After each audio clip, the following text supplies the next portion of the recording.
पहली मीटिंग है 2022 की। सबसे पहले तो आप सभी को लोहड़ी की बहुत बहुत बधाई। मकर संक्रांति, पोंगल, भोगली बिहू, उत्तरायण और पौष वर्ष की भी अग्रिम शुभकामनाएं। 100 साल की सबसे बड़ी महामारी से भारत की लड़ाई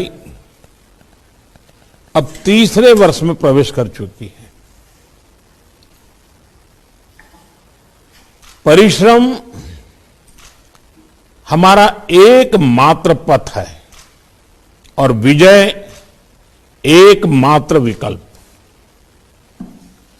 हम 130 करोड़ भारत के लोग अपने प्रयासों से कोरोना से जीतकर अवश्य निकलेंगे।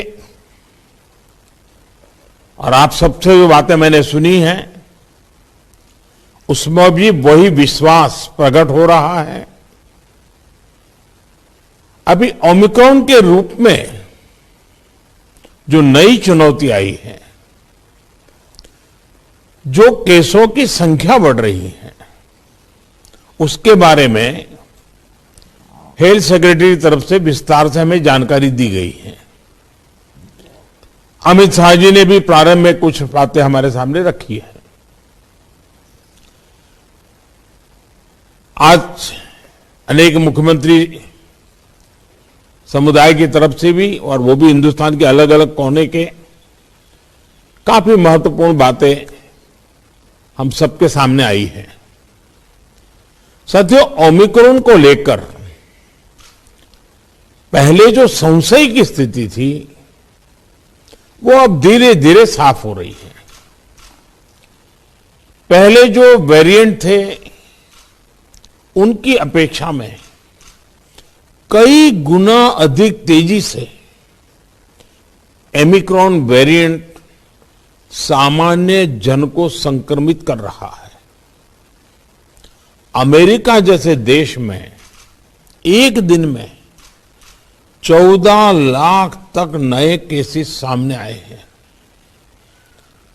भारत में हमारे वैज्ञानिक और हेल्थ एक्सपर्ट्स हर स्थिति और आंकड़ों का लगातार अध्ययन कर रहे हैं।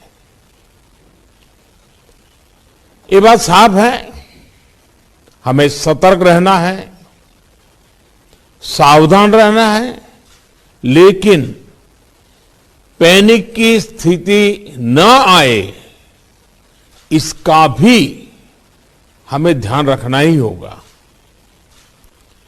हमें ये देखना होगा कि त्योहारों के इस मौसम में लोगों की और प्रशासन की अलर्टनेस कहीं से भी कम न पड़े। पहले केंद्र और राज्य सरकारों ने जिस तरह प्रिएम्प्टिव, प्रोएक्टिव और कलेक्टिव अप्रोच अपनाई है, वही इस समय की जीत का मंत्र है। कोरोना संक्रमण को हम जितना सीमित रख पाएंगे, परेशानी उतनी ही कम होगी। हमें जागरूकता के फ्रंट पर साइंस आधारित जानकारियों को बल देने के साथ ही अपने मेडिकल इंफ्रास्ट्रक्चर को, मेडिकल मैन पावर को स्केल अप करते ही रहना पड़ेगा। साथियों, दुनिया के अधिकतर एक्सपर्ट्स का कहना है कि वेरिएंट चाहे कोई भी हो, कोरोना से लड़ने का सबसे कारगर हथियार वैक्सीन ही है। भारत में बनी वैक्सीन तो दुनिया भर में अपनी श्रेष्ठता सिद्ध कर रही है। ये हर भारतीय के लिए गर्व का विषय है कि आज भारत लगभग 92% वयस्क जनसंख्या को पहली डोज दे चुका है। देश में दूसरी डोज की कवरेज में भी 70% के आसपास पहुंच चुके हैं और हमारे वैक्सीनेशन अभियान को 1 साल पूरे होने में अभी भी 3 दिन बाकी है। 10 दिन के भीतर ही भारत अपने लगभग 3 करोड़ किशोरों का भी टीकाकरण कर चुका है। ये भारत के सामर्थ्य को दिखाता है, इस चुनौती से निपटने की हमारी तैयारी को दिखाता है। आज राज्यों के पास पर्याप्त मात्रा में वैक्सीन उपलब्ध है। फ्रंटलाइन वर्कर्स और सीनियर सिटीजन्स को प्रिकॉशन डोज जितनी जल्दी लगेगी उतना ही हमारे हेल्थ केयर सिस्टम का सामर्थ्य बढ़ेगा। 100% टीकाकरण के लिए हर घर दस्तक अभियान को हमें और तेज करना है। मैं आज अपने उन हेल्थ केयर वर्कर्स, हमारी आशा बहनों का भी अभिनंदन करता हूं जो मौसम की कठिन परिस्थितियों के बीच वैक्सीनेशन अभियान को गति देने में जुटे हैं। साथियों, टीकाकरण को लेकर भ्रम फैलाने की किसी भी कोशिश को भी हमें टिकने नहीं देना है। कई बार हमें यह सुनने को मिलता है कि टीके के बावजूद संक्रमण हो रहा है तो क्या फायदा। मास्क को लेकर भी ऐसी अफवाहें उड़ती हैं कि इससे लाभ नहीं होता।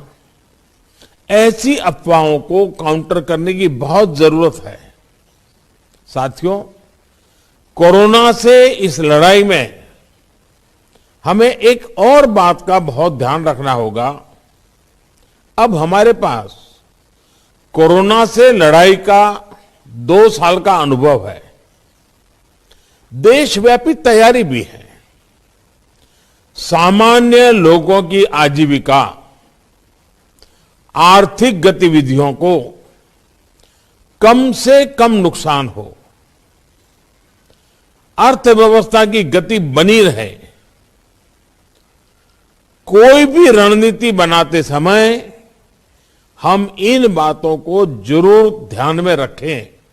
ये बहुत आवश्यक है और इसलिए लोकल कंटेनमेंट पर ज्यादा फोकस करना बेहतर होगा।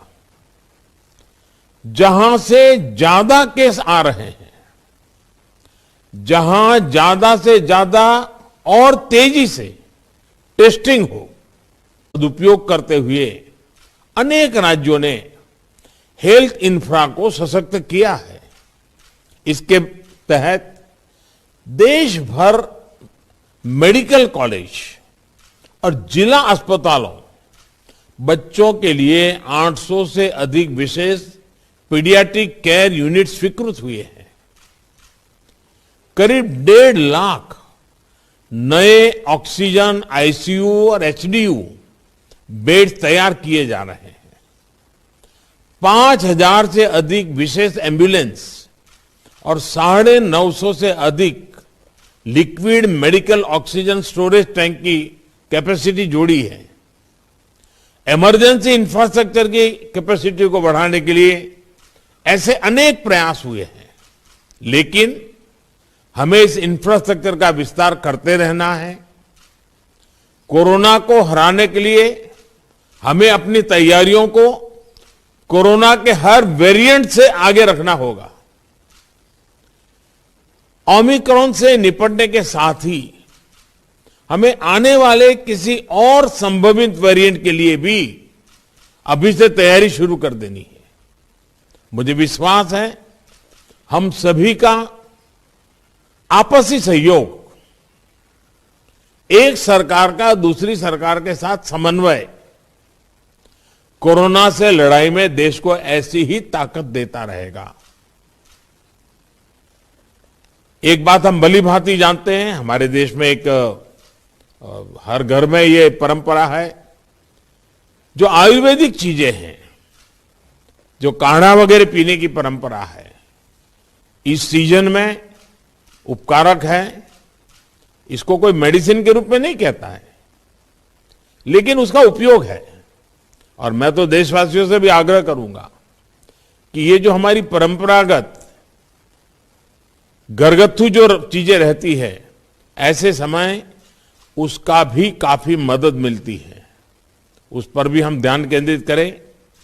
साथियों, आप सभी ने समय निकाला, हम सब ने अपनी चिंताएं साझा की और हम सब ने मिलकर के संकट कितना ही बड़ा क्यों ना आए, हमारी तैयारियां, हमारा मुकाबला करने का विश्वास और विजयी होने के संकल्प के साथ हर एक की बातों में से निकल रहा है। और यही सामान्य नागरिक को विश्वास देता है और सामान्य नागरिकों के सहयोग से हम इस परिस्थितियों को भी सफलता से पार करेंगे। आप सभी ने समय निकाला, इसके लिए मैं हृदय से आपका आभार व्यक्त करता हूं। बहुत बहुत धन्यवाद।